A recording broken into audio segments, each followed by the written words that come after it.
నేను 2012 నుంచి 14 దాకా ఎమ్మెల్యే ఉన్నప్పుడు ఉన్న పరిస్థితి ఒకలాగుండే. అప్పుడు ప్రేమలు, ఆప్యాయతలు, కలుసుకోవడం, ఎవరైనా ఏ పార్టీ అయినా ఎవరి ఇంటికి పోవడం, రాత్రిపూట దావత్ చేసుకోవడం, లేకుంటే ఫంక్షన్స్కి పోవడం. చాలా సందర్భంలో నేను అప్పుడు ఎమ్మెల్యేగా ఉన్నప్పుడు టీఆర్ఎస్, బీజేపీ, కాంగ్రెస్, కమ్యూనిస్ట్ నాయకులు అందరం కూర్చొని భోజనాలు చేసుకొని హాయిగా దాంట్లో దావత్ చేసుకునే ఒక సందర్భం. రాజకీయాలు మాట్లాడుకునేది, మహబూబ్ నగర్ గురించి మాట్లాడుకునేది, తెలంగాణ గురించి మాట్లాడుకునేది, దేశం గురించి మాట్లాడుకునేది. తర్వాత ఎందుకో అది మనకు మిస్ అయిపోయింది. మళ్ళీ మెల్లమెల్లగా ఆ సంస్కృతి అందరం ఒకటే, మన మహబూబ్ నగర్ బిడ్డలమే. పార్టీలు ఏవైనా కావచ్చు, పార్టీలు, రాజకీయాలు, సిద్ధాంతాల వరకు పరిమితమవుతుంది. కానీ ఒక్కసారి మనమందరం కలుసుకునేటప్పుడు ఆ పార్టీలు, సిద్ధాంతాలు మనకు అడ్డంకి కాదు అన్న విషయం మళ్ళీ ఒకసారి అందరూ గమనిస్తూ ఉన్నారు. దానికి ఒక మంచుతుంక ఈరోజు ఇక మీటింగే. సంజీవన్న చెప్పినప్పుడు కొందరు తెలిసి తెలియక పోవద్దు, రావద్దు, ఇట్లుంది, అట్లుంది అంటే నేను ఒకటే చెప్పిన. ఒక మంచి కార్యక్రమం ఎవరైనా చేస్తున్నప్పుడు చిన్న చిన్న లోపాలు అనేది మానవ సహజం ఉంటాయి. లేదు ఒకరికి ఆహ్వానం రాలేదు, మిస్ అయిపోయి ఉండొచ్చు, ఆహ్వానిస్తారు. కానీ ఒక పెద్ద కార్యక్రమాన్ని మీరు వేసుకుంటున్నప్పుడు తలా ఒక చెయ్యి వేస్తే ఆ కార్యక్రమం బ్రహ్మాండంగా సక్సెస్ అవుతుంది. ఈరోజు ఇంతమంది మీరు ఇక్కడికి వచ్చిండ్రు. వేదిక మీద మా మహబూబ్ నగర్ ముదిరాజు బిడ్డలు, పేరెన్నిక గల వ్యక్తులందరూ కూడా ఇక్కడ కూర్చున్నారు. వారందరూ కూడా ఒకే లక్ష్యంతో ఇక్కడ కూర్చున్నారు. ఏంది, ఎన్నో సంవత్సరాలుగా ఈ స్థలం మన చేతిలో ఉంది, కానీ దీన్ని మనం మన భవిష్యత్ సమాజానికి, మన పిల్లలకు ఉపయోగించుకోలేకపోతున్నామన్న ఆవేదన అందరికీ ఉంది. ఇక్కడికి వచ్చిన వాళ్ళు మీలో కూడా అది ఉంది. ఈ ఆవేదనను అర్థం చేసుకున్నాం అందరం. ఈ ఆవేదన ఇంకా ఉండకూడదు. ఏదో ఒక కార్యాచరణ మనం మొదలు పెట్టాలి. ఒక అడుగుతోనే 1000 కిలోమీటర్ల యాత్ర మొదలైంది. ఒక ఆలోచనతో ఒక పెద్ద సంకల్పం మొదలు కాబడుతుంది. దాన్ని గట్టిగా ముందుకు తీసుకుపోతే అది పూర్తవుతుంది. ఈరోజు ఖచ్చితంగా నేను ఒకటి చెప్తా ఉన్న సభావేదిక మీద, మా ముదిరాజు బిడ్డలకు పరిపూర్ణమైన నాయకత్వం ఉంది మహబూబ్ నగర్ టౌన్లో, మహబూబ్ నగర్ నియోజకవర్గంలో, మహబూబ్ నగర్ జిల్లా. ఎందుకు ఈ మాట అంటుందంటే, చిన్న చిన్న విషయాలను పట్టించుకోకుండా సమాజం గురించి ఆలోచించడం, ముదిరాజ్ సమాజం గురించే కాకుండా మొత్తం సమాజం గురించి ఆలోచించే ఒక విశాలమైన దృక్పథం ఈరోజు వేదిక మీద ఉన్న వాళ్ళందరికీ కూడా ఉంది. ముఖ్యంగా నాతో పాటు నడుస్తూ ఉన్న మా సంజీవన్నకు, వెంకటేశ్వర్లకు ఇద్దరికి కూడా విశాలమైన స్వభావం ఉంది. నేను వాళ్ళతో కలిసి ఎన్నో సంవత్సరాలుగా ప్రయాణం చేస్తున్నా. కలిసి ఎన్నికలు కొట్లాడినాం, విరోధులుగా ఎన్నికలు కొట్లాడినాం. అంటే వేరే వేరే పార్టీలో ఉండి ఎన్నికలు కొట్లాడినాం, ఒకటే పార్టీలో ఉండి కొట్లాడినాం. ఎక్కడ కూడా పార్టీల మధ్య దూరం కావచ్చు, అది వ్యక్తుల మధ్య దూరం కాలే, మనసుల మధ్య దూరం కాలే. ఆ రోజు ఎటువంటి సంబంధాలు ఉన్నాయి, ఇప్పుడు అంతకంటే బలమైంది తప్ప అది వీక్ కాలే. అంటే ఎంత విశాలంగా సమాజాన్ని అర్థం చేసుకున్న వ్యక్తులు వీళ్ళందరూ కూడా, ఒక సంజీవన్న, వెంకటేశ్వరన్న, విజయన్న, వీళ్ళందరూ కాదు, అందరు ఇక్కడ వేదిక మీద ప్రతి ఒక్కరు కూడా. అయితే ఇక్కడ ఒక మాట మీతో చెప్పుకోవాలి. నా చిన్నతనంలో వ్యవసాయ కుటుంబాలే మీలాగా ముదిరాజు బిడ్డలు చాలా కష్టపడి, కొందరేమో వాళ్ళ తరతరాలుగా వాళ్ళ కుటుంబాల్లో వస్తున్న వృత్తి చేపలను సేకరించడం, తర్వాత కొందరు పూలు పండ్లు సేకరించడం, కొందరు వ్యవసాయం చేసుకోవడం, ఇటువంటి కార్యక్రమాలు చేసేవారు. కానీ ఈరోజు చాలా మార్పు వస్తుంది. ఈరోజు విద్య మీద దృష్టి పెట్టింది ముదిరాజ్ సమాజం. అది దాదాపుగా 20 సంవత్సరాల నుంచే ఆ తపన చూస్తూ ఉన్నాం. దాని పర్యవసానమే ఈరోజు సంజీవ్ ముదిరాజ్ గారి కుటుంబంలో ఒక ఐఏఎస్ ఆఫీసర్ ఉన్నారు, ఎన్పి వెంకటేశ్వర కుటుంబంలో ఒక ఐఏఎస్ ఆఫీసర్ ఉన్నారు. ఇది మామూలు విషయం కాదు. ఆల్ ఇండియాలోనే టాప్ ర్యాంకులలో ఒకరుగా మన బిడ్డలు ఎదిగిండ్రు అంటే మన ఆలోచనలో మార్పు వస్తూ ఉంది. ఈ ఆలోచనలో మార్పు కొన్ని కుటుంబాలకే పరిమితం కావద్దు. యావత్తు ముదిరాజ్ కుటుంబాల్లో ప్రతి కుటుంబంలో కూడా మా బిడ్డలను చదివించుకొని గొప్పగా చేసుకోవాలన్న ఆలోచన మొదలు కావాలి.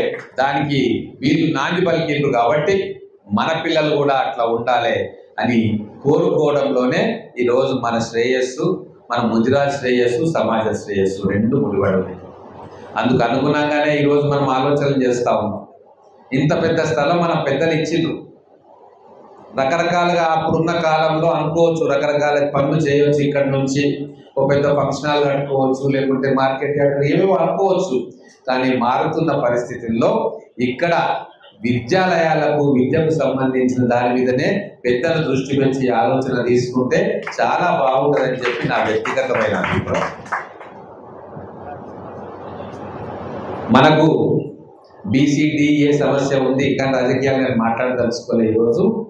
అది ప్రభుత్వ ఉద్యోగాలకు సంబంధించిన ఒక చిన్న అంశం. మనకు గవర్నమెంట్ ఉద్యోగాలు 2% వచ్చేది, మన జనాభాలో 2%. ఆ 2%లో ఓసీలు, బీసీలు, ఎస్సీలు, ఎస్టీలు ఇవన్నీ ఉంటాయి.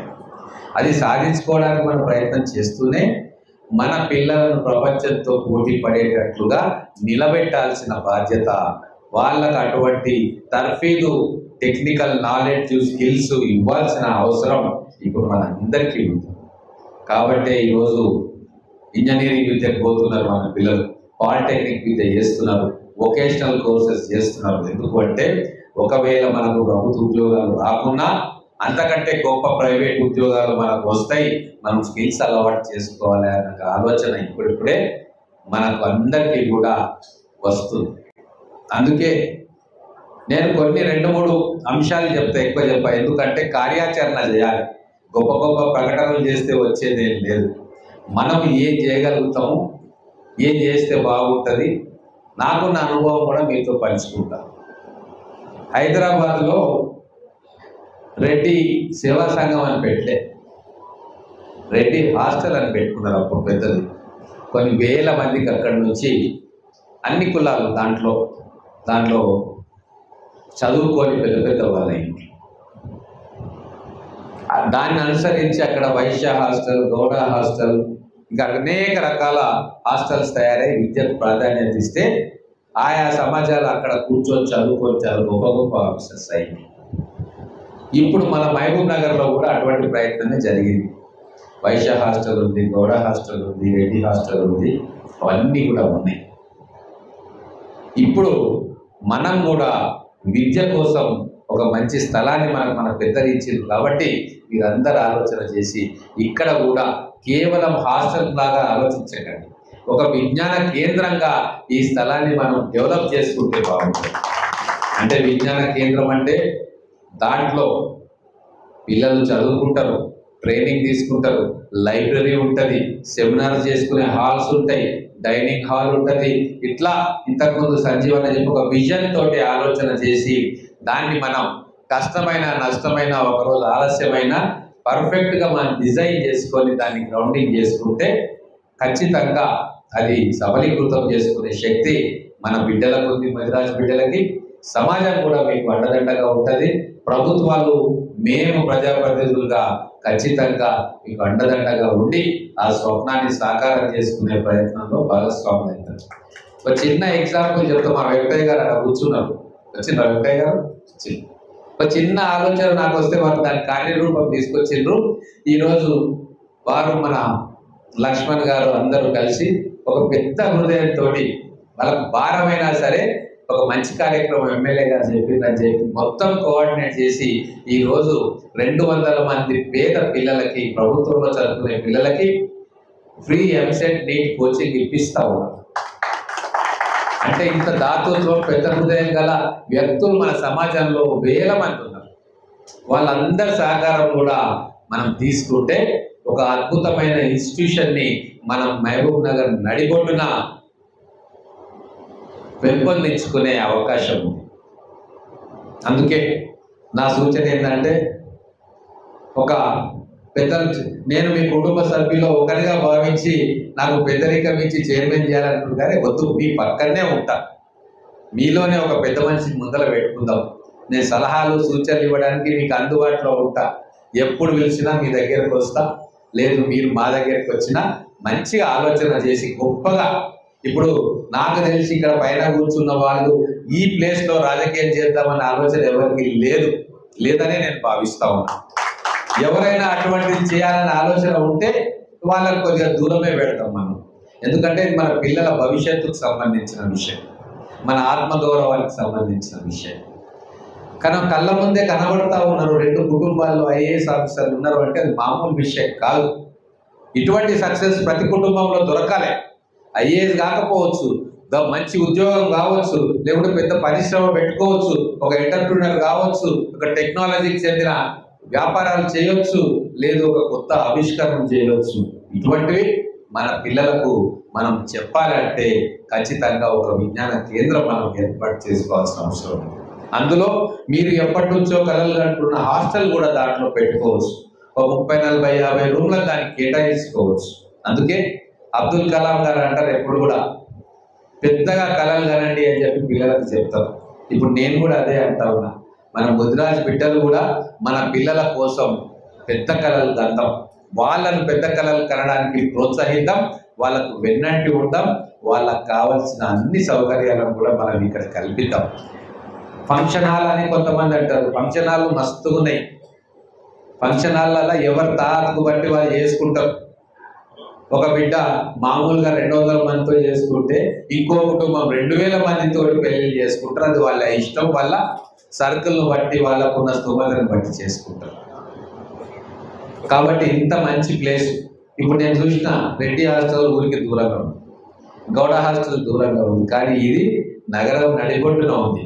దీన్ని మనం ఖచ్చితంగా భవిష్యత్ తరాలకు ఉపయోగపడేటట్టు, మన పిల్లలకు ఉపయోగపడేటట్టు ఆలోచన చేయాలి.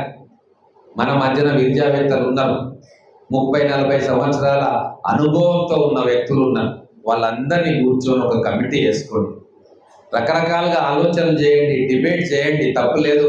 ప్రజాస్వామ్యంలో ఆలోచనలు పంచుకోవాలి, డిస్కషన్ చేసుకోవాలి, డిబేట్ చేసుకోవాలి, మంచి చెడు తర్కం ఏంది అని చెప్పి సలహాలు సూచనలు తీసుకోవాలి. దాంట్లో నుంచి మనకు ఏం చేస్తే బాగుంటుంది, ఈ భవనాన్ని ఎట్లా చేస్తే బాగుంటుంది అనేది ఒక ఆలోచన వస్తుంది. దాన్ని బట్టి మనం మంచి ఆర్కిటెక్ట్ను పిలిపించుకొని డిజైనింగ్ ఇద్దాం. అనుకున్న ఆలోచనలన్నీ మనకు సెమినార్ హాల్స్ కావాలా, డైనింగ్ హాల్ కావాలి, ఒక చిన్న మీటింగ్ ప్లేస్ కావాలి, రూమ్స్ కావాలి, లైబ్రరీ కావాలి, ఈ పార్కింగ్ కావాలి, ఇటువంటివన్నీ ఆలోచన చేయండి కూర్చొని.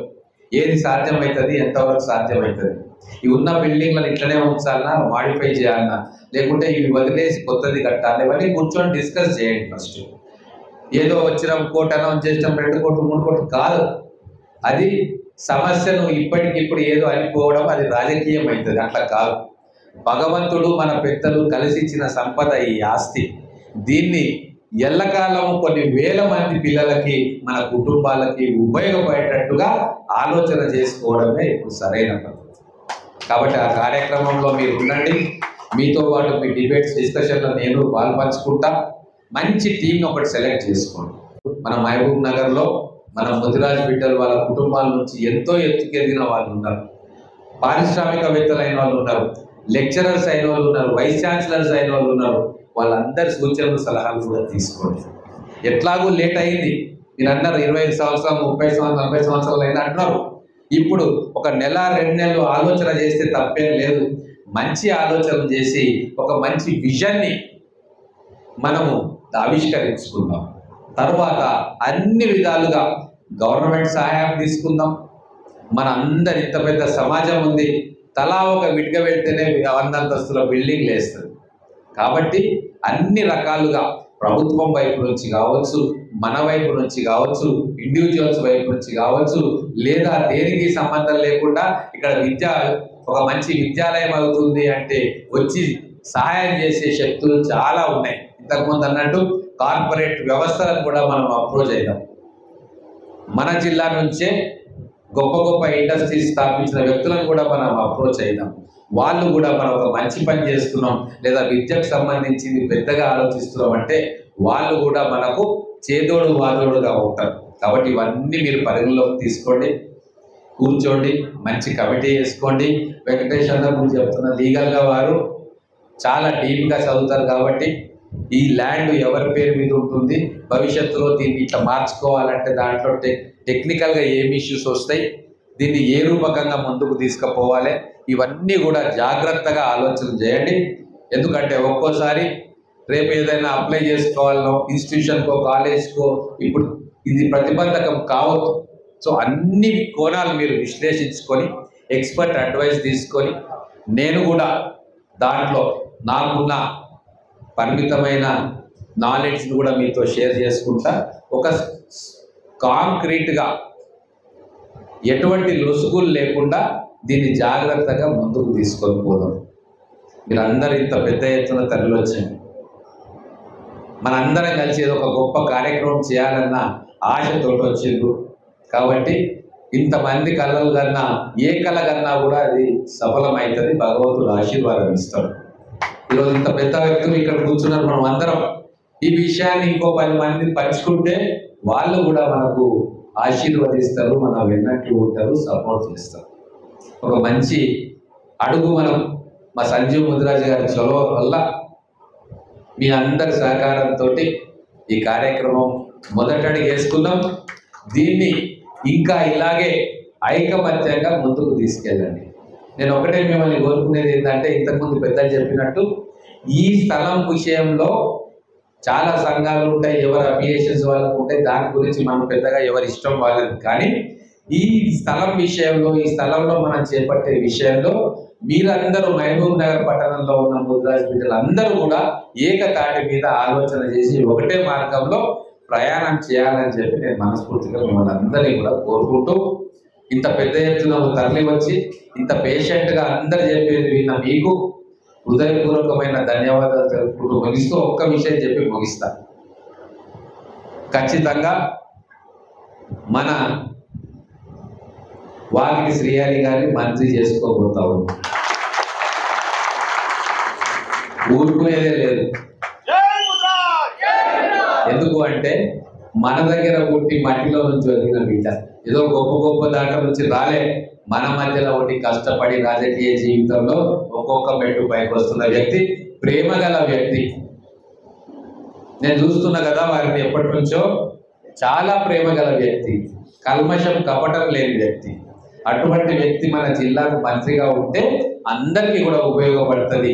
వారిని కూడా ఈ ఇక్కడ జరగబోయే నిర్మాణంలో పూర్తిగా వారి సహకారాన్ని, వారి సపోర్ట్ కూడా మనం తీసుకొని ముఖ్యమంత్రి గారి దగ్గర కానీ ప్రభుత్వాల దగ్గర కానీ మనకు ఎంత వీలైతే అంత ఫండ్స్ ఏ రూపకంగా తీసుకురావచ్చు, ఇవన్నీ కూడా